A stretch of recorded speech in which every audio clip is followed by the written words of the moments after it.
Okay, great. All right. Okay. I call this meeting to order. Please rise for the Pledge of Allegiance.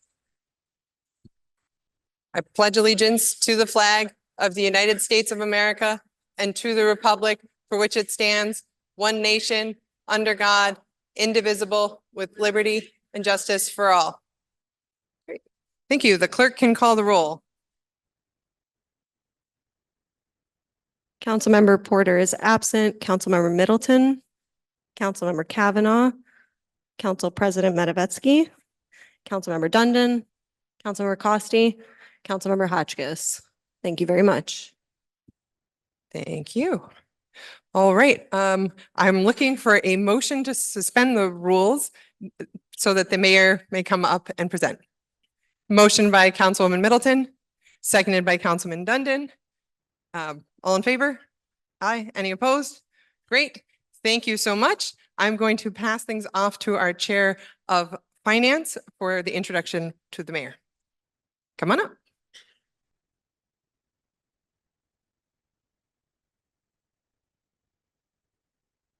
Good evening. Thank you all for coming. City Council would like to welcome Mayor Kraham to the podium in a moment to present the 2025 proposed budget. City Council will be studying the budget over the coming weeks in somewhat I'm sure will be riveting Finance Committee meetings that are viewable on YouTube. So stay tuned. We will be taking a lot of time and consideration to go through the budget line by line with department heads and working in concert with the mayor's office and the deputy mayor. This budget is the work of a couple of months at least by city staff and department heads that have been putting a lot of work in. The budget represents a melding of what the city hopes to work on, hopes to achieve, meeting with the realities of what we are able to afford. And it is a trying process to put together. And I thank everyone that has contributed to it. In particular, our new comptroller, Chuck Robinson, has been, I think, having some sleepless nights, getting it all in order and in on time, which did happen. Printed copies appeared in front of the clerk's office yesterday afternoon. So thanks for everyone's wonderful efforts in together. And City Council is looking forward to having our look and our pass at it. With that said, I would again like to thank everyone for coming and welcome down Mayor Jared Kraham.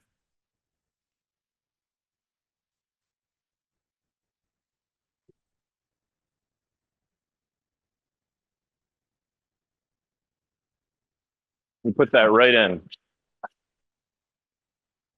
Take care of that for you. All right.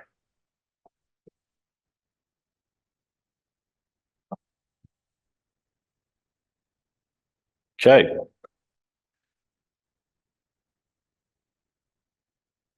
think some of the folks continue to find your seats. Don't be shy. Welcome the CARES folks here today. We also have, before we begin, a number of elected officials with us today and other community members. We have County Clerk Joe Mahauko, who's with us tonight, as well as Todd and Dickinson Supervisor Mike Marinaccio from the Binghamton City School Board, Mary Ann Callahan. We also have representing Governor Kathy Hochul, Harris Weiss, Chano Briga representing Congressman Mark Molinaro, as well as a number of leaders in local nonprofit, small business, and community organizations. Special thank you to my mom, Wallace, who's joining us tonight, as well as my wife and Binghamton's First Lady, Lucy Spina, who's in the audience tonight. Thank you very much.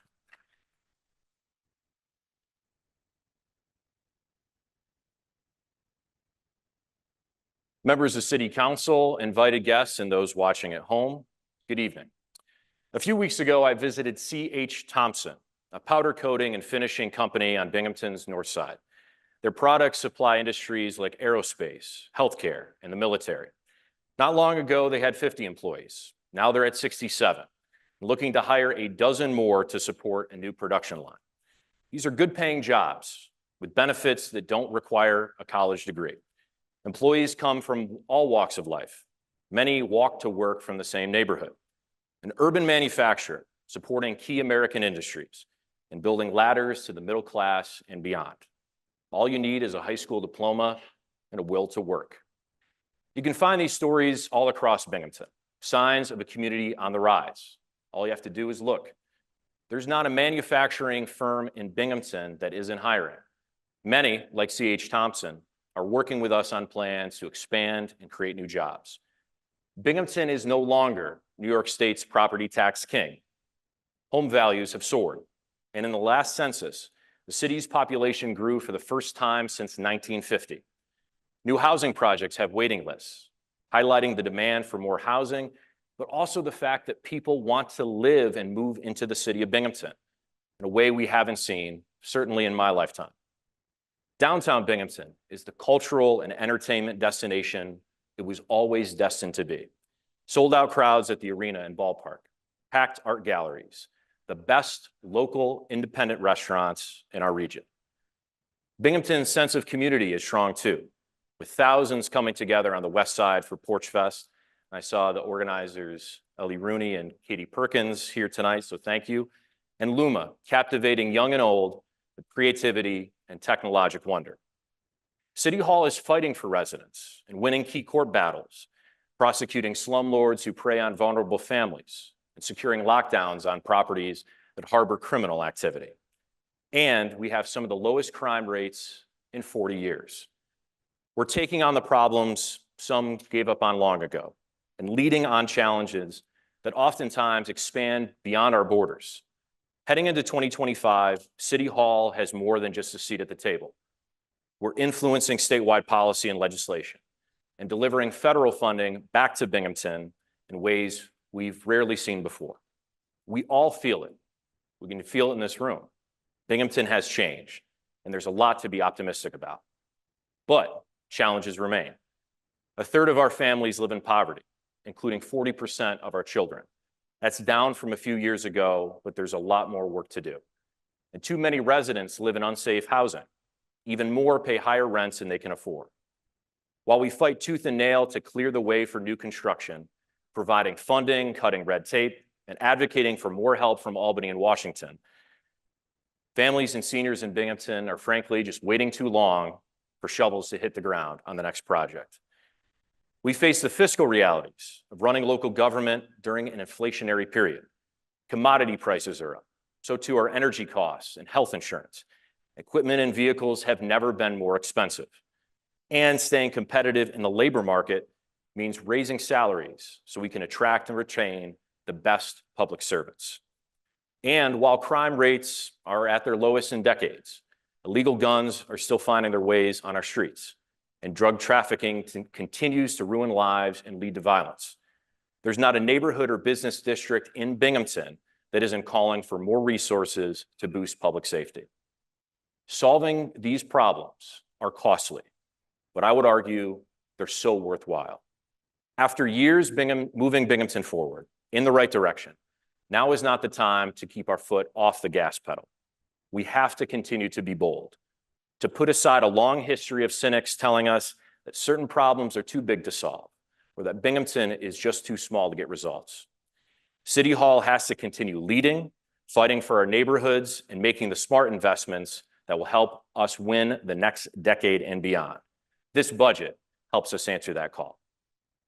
The city's 2025 budget is approximately $108 million. That includes the general fund, which supports day-to-day operations of city government at $76 million. It also encompasses multiple enterprise funds for vital services like water and sewer services, refuse collection, and parking. The city's largest source of revenue is local property taxes at $35 million next year. Sales tax provides the next largest form of revenue at $16.7 million. In 2025, the city will see its first increase in state aid in more than a decade. The city is slated to receive more than $10 million in state aid called AIM funding, which is a 12% increase over last year. We're grateful to Governor Hochul, Assemblywoman Lepardo, and Senator Webb for supporting this long overdue boost in funding. And our fund balance remains a healthy $18.2 million.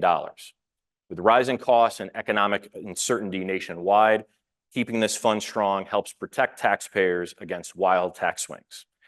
The single largest financial challenge facing the city right now is the increased costs tied to inflation, interest rates, as well as employee benefits, costs that are largely outside of our control. City's debt service payments will increase by $1.3 million next year, totaling $20.1 million. Salaries and employee benefits remain our largest annual expenditure, and in 2025, they will total $60 million. And our health insurance costs will grow by 5% next year to $10.2 million. Our mandatory contributions to the New York State retirement system, set by the New York State Comptroller and tied partially to the performance of the stock market, will climb more than 16% next year, costing the city more than $19.3 million. It's the second significant increase we've had to deal with in as many years. Retirement costs for police and fire departments alone are up by $900,000. And these two departments account for roughly 68% of the city's total expenditures on salaries and employee benefits. Speaking of fire, Binghamton's firefighters responded to nearly 11,000 calls for service last year. In the 2025 budget, we'll have an $11.3 million expenditure. Since taking office, my administration has made unprecedented investments in our fire department, prioritizing resources to keep our firefighters safe. We've replaced outdated fire apparatus, a new rescue truck for fire headquarters, a new pumper truck for the South Side, and on order, a new tower truck. These investments will total more than $3.4 million. Our new fire headquarters on Court Street is open and operational, and we've completed $1 million in critical upgrades to our neighborhood fire stations. One station on Binghamton's north side did not receive upgrades. Built in 1960, the West State Street Fire Station has significant needs. To fix the foundation alone would cost the city millions and disrupt service. The city is better off making an investment in a new fire station that will support emergency response efforts for decades to come. Tonight, I'm announcing that next year, we'll work with the fire department leadership, fire union, and architects to begin the process of site selection and design for a brand new fire station on Binghamton's north side.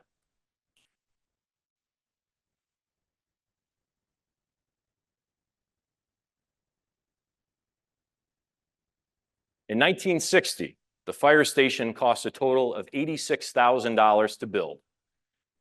We'll probably spend a little bit more than that, right, Chief? But in the end, we'll create a neighborhood anchor and state-of-the-art public safety facility. And with a multi-year approach, we'll work to secure state and federal grants to ease the burden on local taxpayers. To Chief Gardner, to Captain Holleran, and members that you represent. From fire apparatus to new facilities, this administration is steadfast in our support of first responders and the life-saving work you do. Thank you very much.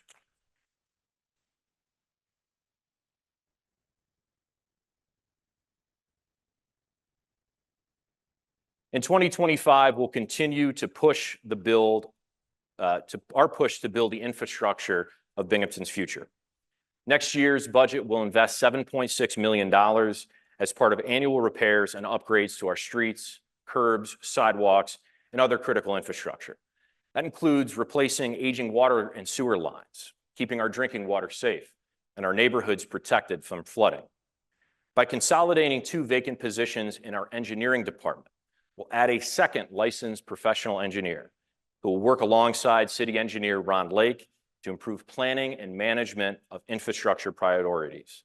City Council and I share a commitment to more robust capital planning, and this position will support those efforts. We're continuing to use the latest technology to assess our infrastructure needs. With the help of AI, we're capturing images of all 151 miles of city streets, rating road conditions, and getting actionable data. This mapping, which is available right now on the city's website, guides which streets are in need of paving, and has kept Binghamton on the cutting edge of municipal innovation. Next year, dozens of city neighborhood streets will be paved, including Baxter Street, Howard Avenue, Mozart Street, and Spring Lane. Smart infrastructure investments are important, but these projects are not accomplished without the hardworking men and women of Public Works. Under the leadership of Commissioner Josh Paludi and Deputy Commissioner Fran McManus, these crews are out there every day, rain or shine, snowstorm or heat wave, collecting trash, patching potholes, plowing snow, cleaning up code violations, and generally making sure our city is clean and safe. They simply don't get enough credit. Please join me in thanking them right now.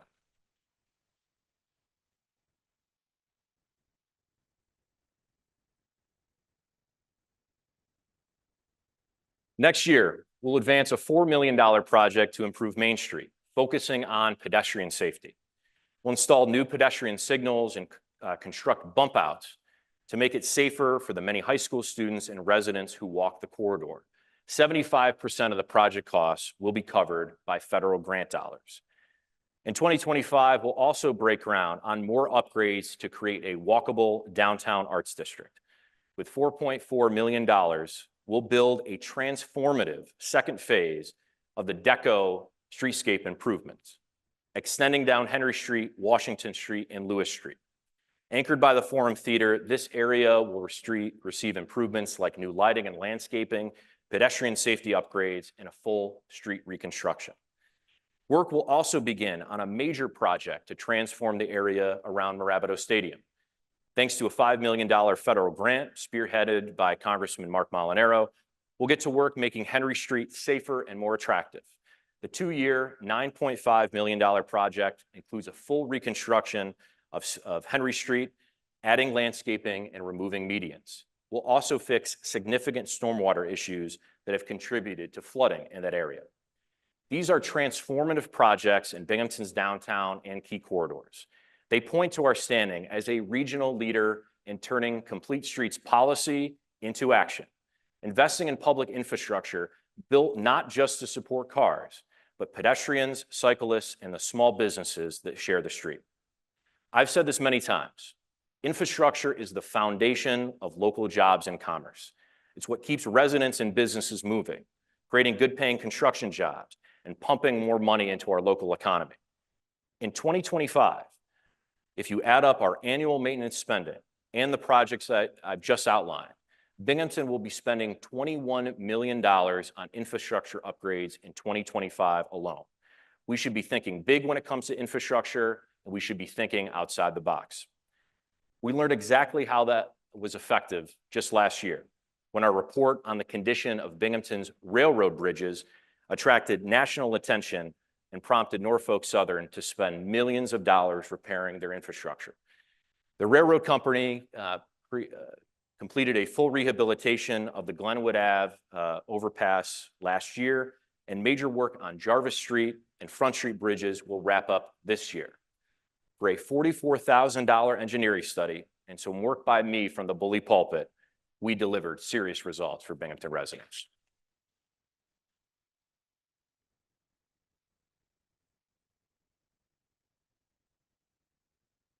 We also have to think about the infrastructure of tomorrow, green infrastructure. We can draw inspiration just a few blocks away, where Vines will soon open their new headquarters on Susquehanna Street, the first net zero energy building in Binghamton.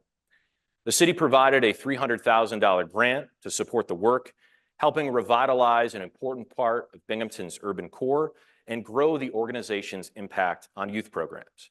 The project also shines a spotlight on the city playing a leading role in advancing clean energy solutions for the future. Last year, the City of Binghamton was certified as a climate smart community by the New York State Department of Environmental Conservation. Next year, we will make a major step forward to build out our green infrastructure. First, by upgrading City Hall's lighting to LED technology, weatherizing the building, and modernizing key systems to save energy. Tonight, I'm also very proud to announce that we will also install a network of 42 new electric vehicle charging stations throughout the city at our DPW garage, Sherry Lindsay, First Ward, and Recreation Parks, Ely Park Golf Course, Ross Park, and Mirabito Stadium. It will be the largest municipal network of public charging stations in our community. And here's the best part. These investments will pay for themselves through energy savings annually with unprecedented federal clean jobs incentives costing taxpayers $0 at the local level.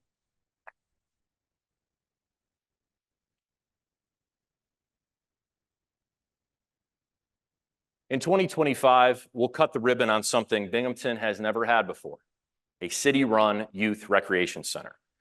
After years of negotiations, the city closed a deal earlier this year with St. Mary's Parish to buy the St. Mary's Rec Center downtown and upgrade the space with the help of a $1 million grant from Senator Chuck Schumer. The building will allow Binghamton Parks and Recreation to expand programming, providing kids with a safe place year-round and offering more for residents of all ages. And as long as I'm mayor, Binghamton kids won't ever have to pay a dime to access these programs. I want to give a special thank you to Parks Commissioner Nick Ballard, Assistant Director Shane Hurd, and their entire staff for their work to get this deal closed and for all they do on behalf of Binghamton kids. Nick, Shane, thank you very much.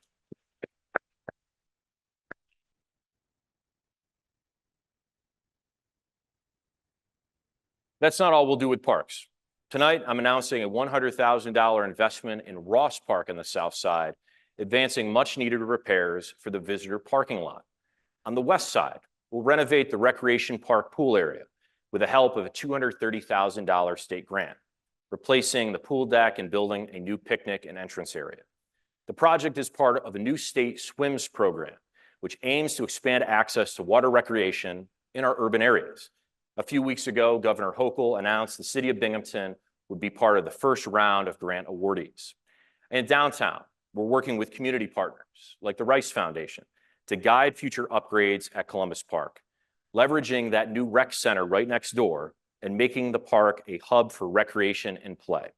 Amy Rice is here on behalf of the Rice Foundation. Amy, thank you for your advocacy for our Center City neighborhood.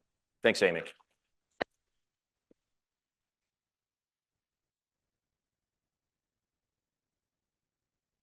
Each year, the city allocates roughly $3 million in funding from the U.S. Department of Housing and Urban Development to fund projects all across the city. The funding goes towards revitalizing neighborhoods, fighting poverty, expanding opportunities for low and middle income residents. In 2025, we're putting that funding to great use, putting $575,000 towards helping seniors and other residents make home repairs and young families buy their first home. $162,000 will support programs for residents facing homelessness.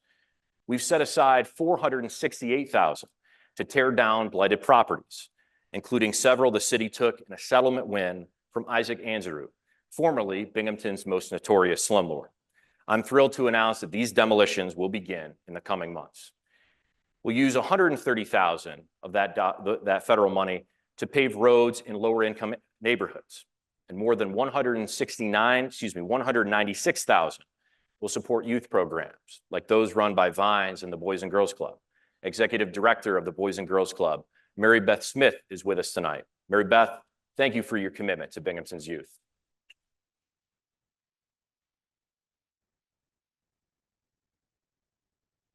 The city will continue to partner with CARES to provide free backpacks and school supplies to Binghamton students, because every child deserves to start the school year with what they need to learn and succeed. And if you didn't see their yellow shirts as they walked in, representatives from CARES are here tonight. Denise, you are a champion for Binghamton youth, and you and your organization are doing wonders for the city of Binghamton. Denise, thank you.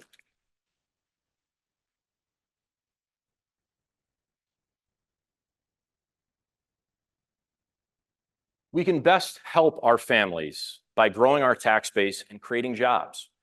Our community's economic future should not be defined by rumors of which chain restaurant might be coming next.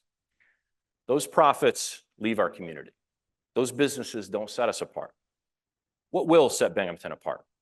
Unique and local small businesses and experiences you can't find anywhere but here. That's what builds community, establishes identity, and creates the quality of life that will help us grow. To me, that's why Clinton Street is so important. It's ripe for revitalization. Historic storefronts, walkable footprint, development-ready commercial spaces, and a great residential neighborhood nearby. The city's economic development team, led by Sarah Gloss, is fighting for funding to make our vision for Clinton Street a reality. An award through the New York State Downtown Revitalization Initiative would deliver $10 million to rejuvenate this neighborhood business district, and it's the kind of investment that the First Ward deserve. we will continue to chase those funds. It's also why the future of the Binghamton Plaza matters too. For too long, our city's namesake plaza has been the symbol of decline, shuttered storefronts and crumbling infrastructure, a shell of the bustling shopping plaza it once was decades ago. It wasn't something I would accept. Binghamton residents deserve better. My first months in office, we took legal action against the plaza owners, jumpstarting a process for the city to gain control of this longtime eyesore. Our first court victory led to payment of more than $500,000 in back taxes to the city, school district, and county. And this spring, a court ruled in our favor on eminent domain. Once the city takes title, it will be the beginning of a long process to clean up the 24-acre site, expand access to the nearby Sherry Lindsay Park, and clear the way for future development. I've allocated $2 million in next year's budget to support demolition of the site. We've taken the first steps, and we are not looking back.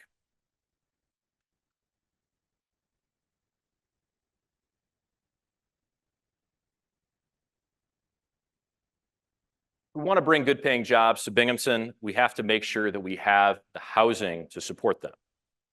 New York State is facing a crippling housing crisis. Too many families live in subpar, sometimes dangerous conditions, paying more than they should in rent.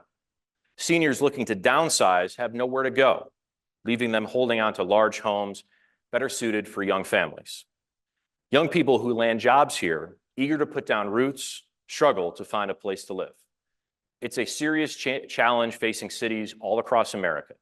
And while it cannot be solved on the local level alone, Binghamton is building a model for how communities can lead on creating new housing opportunities.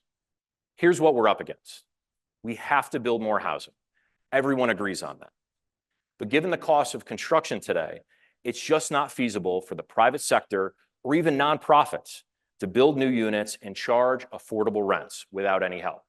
The only way these projects pencil out is with grants, local tax incentives like pilots, and low-income housing tax credits, which is a federal program administered by New York State. Every new unit of affordable housing built in this state roughly follows the same path.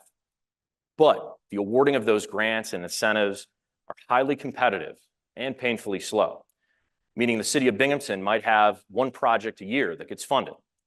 And for several years, developers were choosing not to apply for projects in Binghamton because of a bad state policy that limited the number of applications a developer could submit. I advocated to the governor's office, state housing officials, to change that policy, and they did. Now, Binghamton has a healthy pipeline of projects representing hundreds and hundreds of units of affordable housing. In the last few years, the city of Binghamton has invested more than $12.5 million in affordable housing. That funding has leveraged millions more from the state and private sector, supporting the construction and rehabilitation of hundreds of units for low-income and middle-class residents. This level of investment is unmatched in Broome County, and here's what we're seeing as a result. On the north side, a $47 million project to rehabilitate town and country apartments is finally ready for reconstruction. The city has allocated $3 million to support that work, our largest single investment in an affordable housing project. It underscores just how important this project is, fixing one of the worst, if not the worst, properties in our community. Tenants live with plumbing and heating issues, infestations, and there are rampant crime issues. I've fought for years for this project because the north side deserves so much better. Earlier this year, we earmarked $1.1 million for the First Ward Action Council's latest plan to turn dangerous eyesores into safe housing. Executive Director Jerry Willard and his team are advancing a $14 million project to create 38 apartments at 9 First Ward sites, including new construction on Clinton Street.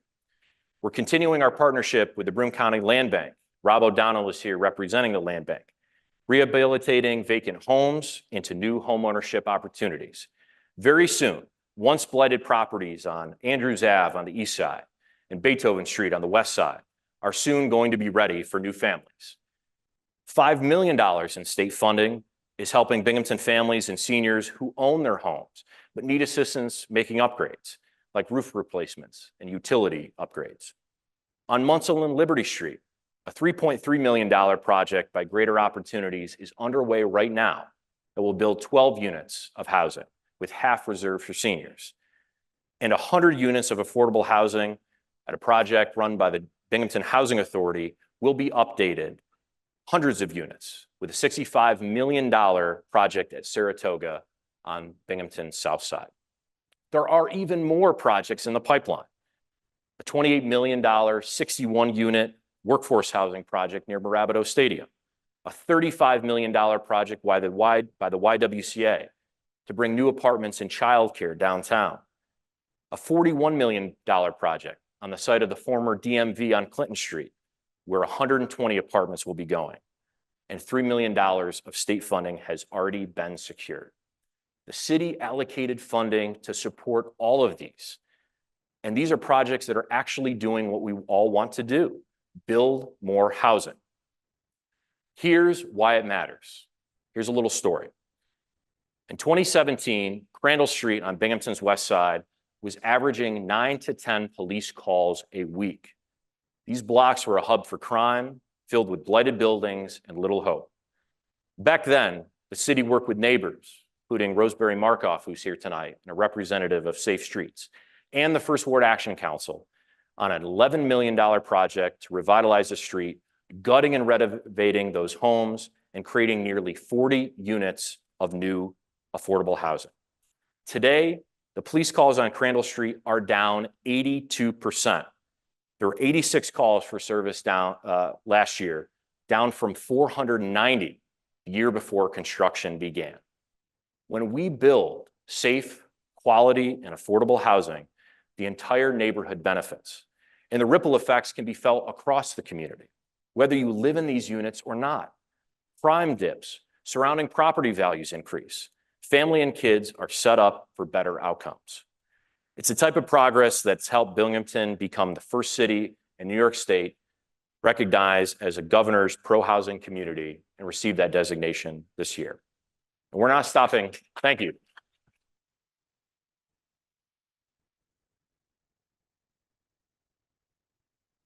We're not stopping at funding either. This summer, I announced a series of zoning law reforms to make it easier, faster, and less expensive to develop housing in the city of Binghamton. With the help of Planning Director Juliette Berling and Assistant Director Tito Martinez, the legislation modernizes regulations and cuts red tape to lower costs and speed up approvals.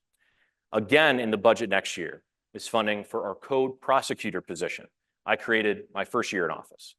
This position in our Office of Corporation Counsel, led by Sophie Bergman, has delivered real wins for neighborhoods, bringing landlords to court for housing violations, obtaining fines, but most importantly, getting unsafe conditions fixed in once neglected properties.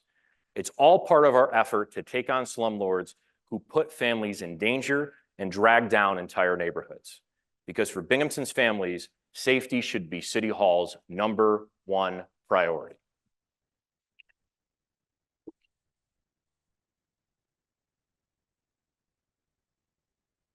No department plays a larger role in Binghamton's public safety than police. In 2025, the Binghamton Police Department operations budget will be $15.3 million. It's the largest department by expense in our budget. Since becoming mayor, my work on public safety has been guided by two principles: making investments on our police personnel and supporting smart 21st century policing strategies to keep neighborhoods safe. We're making ground on efforts to build back police ranks. A few years ago, the department was short-staffed by more than 30 officers compared to budgeted positions, or roughly 20% of manpower. Think about your place of business, wherever you work. Imagine if 1 in 5 employees was just no longer there. For the police department, it meant that every officer dealt with more calls, overtime mandates, canceled days off, and understaffed shifts. It was a morale issue that led to more officers leaving the force for a new career or entering early retirement, adding to that vicious cycle. I worked with the police union on a plan of action to address this. We increased salaries to beat out other local agencies competing for the same talent pool. I often say that Binghamton is the premier law enforcement agency in our region, and it was time we paid our officers like it. We expanded recruitment efforts, modernized outdated policies about facial hair and tattoos, invested in new patrol vehicles, and updated personnel policies to retain more officers. The department is soon adding 2 new transfers from other upstate agencies, and joining us tonight are 14 officer trainees now in the academy. Trainees, I'm glad you're here. Please stand. Stand up.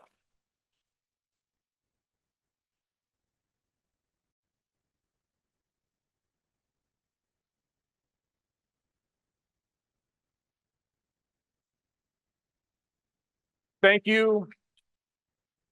Thank you for entering the world of public service and doing work to keep our community safe. Thank you so much. That was good. When these recruits graduate and hit the road later this year, the police department will still be short by about 20 officers, but we are trending in the right direction. And we'll hire as many recruits as we can to help build back our ranks off the new civil service exam. With the reforms we've made and the rate of retirement slowing down, we should, over the next 2 to 3 years, be back to full manpower. I said earlier that Binghamton's crime rate is at some of the lowest levels on record, and that's true. Let's talk more about why that is. On top of our efforts to build back the police ranks, our investments in public safety technology, like license plate readers, street cameras, and ballistic imaging, are keeping us ahead of criminals and helping the department solve crimes faster than before.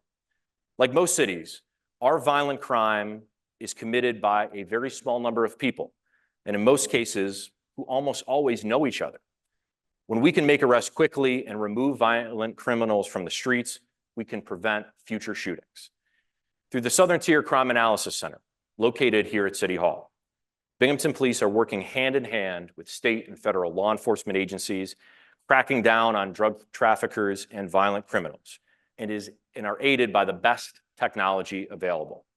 At the same time, we're doing policing the old-fashioned way, putting foot and bike patrols back on neighborhood streets and in our downtown, part of a $1 million investment to reduce gun violence.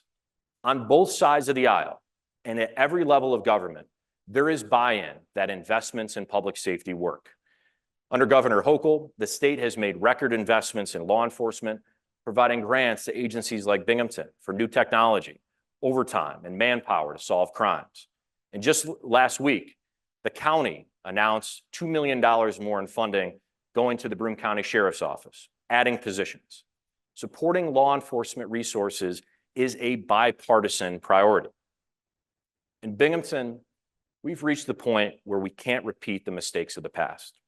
We must learn from history as it relates to policing and avoid thinking that with lower crime rates and increasing costs, now may be the right time to reduce resources, take them away from law enforcement, eliminate positions in an effort to balance the budget. It's a cycle we have seen before.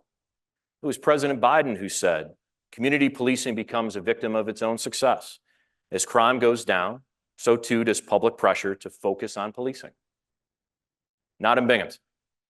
We must continue to hire the best officers to fill our ranks, increasing our ability to do proactive community policing that works.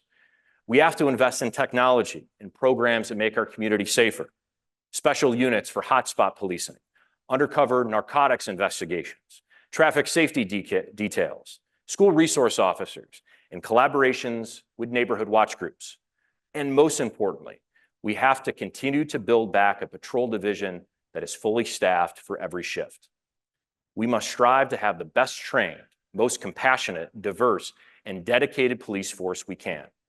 Using this momentum, let's double down on public safety and permanently change our city as it relates to crime. We know the playbook, let's execute it.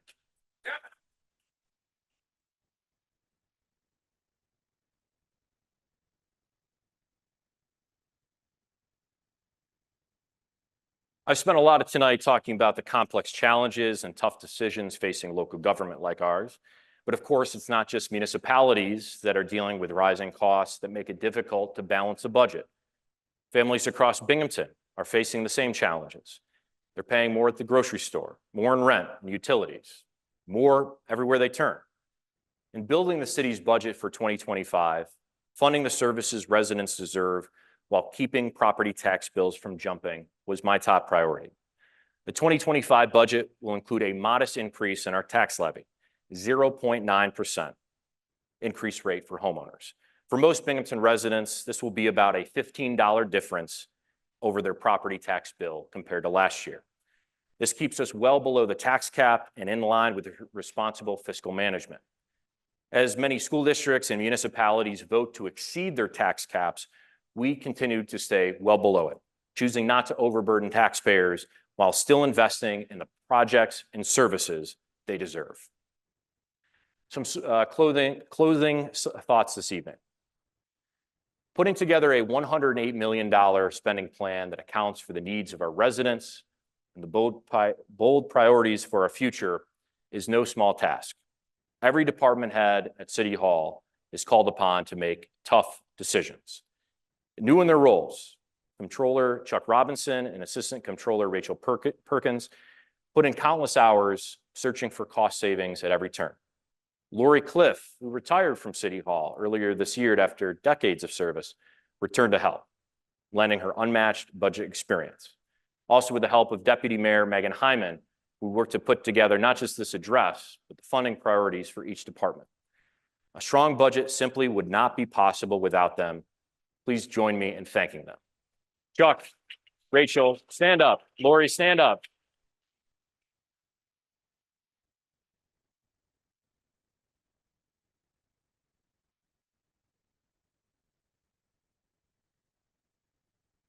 Finally tonight, we are 50 days away from an election, in case no one in the room had heard.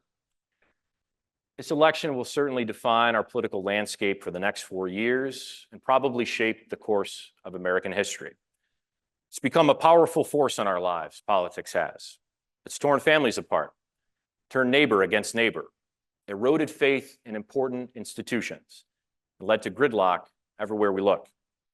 Some of our constituents look at Washington, the extreme positions, the move to define people who disagree with you as enemies, the posturing, the dominance of special interests above ordinary citizens, and figure that's how things work everywhere, including in local government. Part of our mission should be to prove them wrong, not retreating to our corners, avoiding difficult conversations, refusing to work together on problems we all agree need to be fixed. For those of us around this table lucky enough to be here because voters decided to trust us, because neighbors sent us to work on their behalf, we owe it to them to take that responsibility very seriously. For too long, there's been too much stacked up against us in Binghamton, too much cynicism, too many willing to overlook our city, to write it off as a place whose best days are behind it. But for all of the reasons I've outlined tonight, that tide is changing. And the only way we can make sure that progress continues is by working together. The plan I've laid out tonight is ambitious, there's no doubt. And it should be clear the passion that I have for the city, how seriously I take my role as mayor, how I believe that it matters what we do in this building for the future of Binghamton residents and our broader community too. I'm reminded too that no one else will advocate for Binghamton like we can. It's up to us. And where some only see big challenges, we have to continue to see big opportunities. Block by block, neighborhood by neighborhood. Let's rewrite Binghamton's future. Thank you very much and good night. Nice job, thank you. There you go. Thank you. Thank you all so much for coming. Thank you, Mayor. All right. I wish we saw all of you more often. Come visit us at City Council anytime. Great energy.